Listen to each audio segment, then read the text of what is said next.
I think the challenge really is at probably three levels.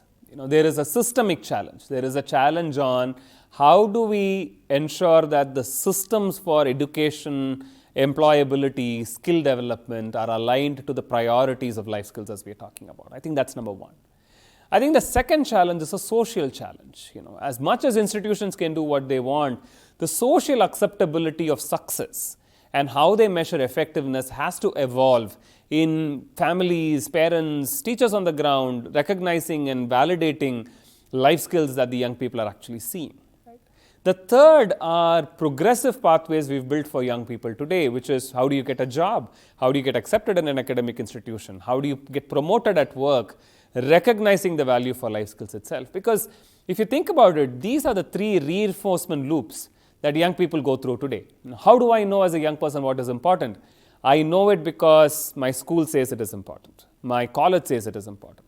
How do I know it is important? Because my parents say it is important to me and my neighbors say this is important to me.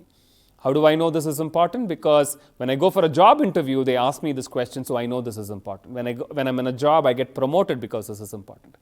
And young people in the end are constantly adapting to these three reinforcement loops of what is the system telling me, what is my community telling me, and what are the pathways telling me, and then building those skills as being necessary.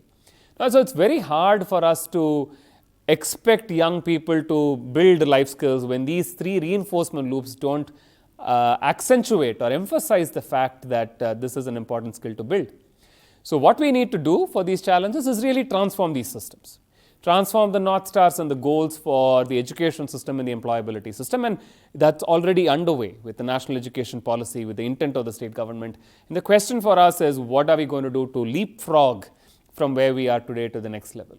Second is, how do we engage communities? And it's really a process of social transformation, and this is something we've done many, many times. 20 years ago, it's okay for a child to not to go to school. Today, 96% of our children are going to school.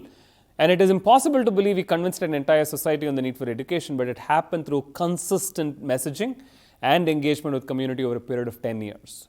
Now we have the same thing to do. We just have to tell the communities, parents and neighbors that this is actually important, that a resilient child is as critical to us as a child that has strong critical thinking as much as a child which has strong interpersonal skills.